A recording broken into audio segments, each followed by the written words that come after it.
अस्सलाम वालेकुम बच्चों। आज का हमारा उन्वान है इंग्लैंड में मज़दूरों की इब्तिदाई तहरीक।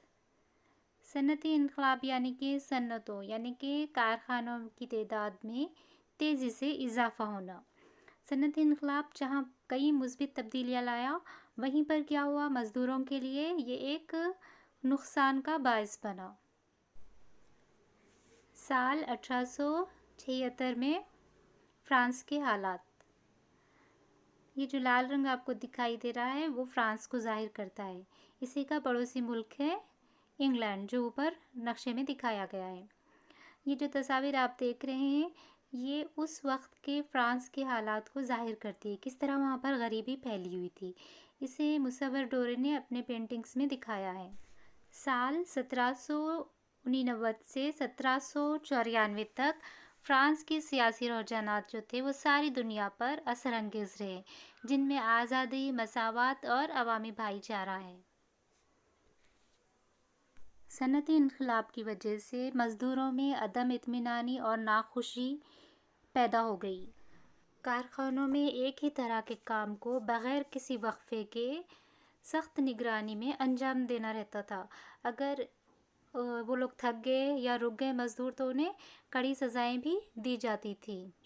एक तो उनके लिए काम के जो औकात होते, जो घंटे होते, बहुत ज़्यादा थे, ब्रेक भी नहीं देते थे। और ऊपर से इतवार का जो दिन होता था उस दिन भी उन्हें मशीनों की सफाई के लिए बुलाया जाता था।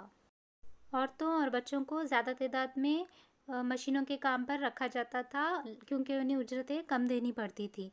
बच्चे चूँकि छोटे होते हैं तो उन्हें कोयले की कानों में, जहाँ पर बड़े लोग नहीं पहुँचते, वहाँ भेजा जाता था। इस तरह से कई बच्चे ज़ख्मी हो जाते थे, लेकिन इनकी ज़िंदगी की ज़मानत नहीं दी जाती थी। 1792 से 1815 तक इंग्लैंड और फ्रांस के दरमियान जंग चली। इस जंग की वजह से जो तिजारत थी इन दोनों के दरमियान उसे रोक देना पड़ा। तिजारत चूँकि रुक गई थी इसलिए कारखाने बंद कर दिए गए।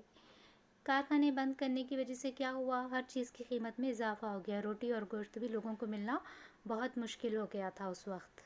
तो ये सारे वजूहात थे जिसकी वजह से क्या हुआ, अवामी तहरीकात शुरू हुई इंग्लैंड में। साल 1770 में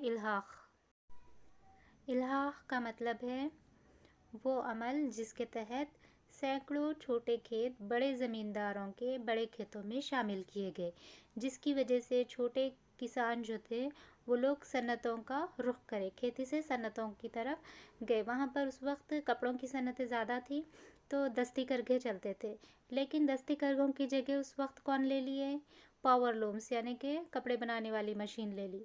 तो जब ये लोग ये देखे कि यहाँ भी इनका कारोबार ठप हो चुका है तो उन्हें बहुत ज़्यादा शदीद गुस्सा आया। इस गुस्से के तहत वो लोग क्या करें, पावर लूम्स यानी कि वो मशीनें जिससे कपड़ा बनाया जाता है उसको जाकर वो मज़दूर तोड़ दिए। तो इस तरह से ये एक फ़साद शुरू हुआ था पावर लूम्स को तोड़ने के बाद। साल 1790 रोटी के लिए भी फसादात हुए थे। रोटी आम लोगों की मुस्तकिल ग़िज़ा थी, यही इनके मेयार ज़िंदगी का तयन करती थी। जब लोग इसकी कीमतों में इजाफ़ा हो गया तो मज़दूर तबका जो है वो ग़िज़ा के तमाम ज़खायर पर कब्ज़ा कर लिया और नहायत ही कम कीमतों में रोटी को आवाम में तकसीम किया गया। इस तरह से ये एक तहरीक चली। साल 1795 में एहतजाजात पर पाबंदी लगाने के लिए क़वानीन बनाए गए, लेकिन फिर भी पुरानी रिश्वतखोरी के लिए लोगों ने एहतजाज किया। पुरानी रिश्वतखोरी क्या है, ये एक इस्तिलाह है जो मतलक़न बादशाह और पार्लियामेंट को हासिल शुदा मराहत के लिए इस्तेमाल होती थी।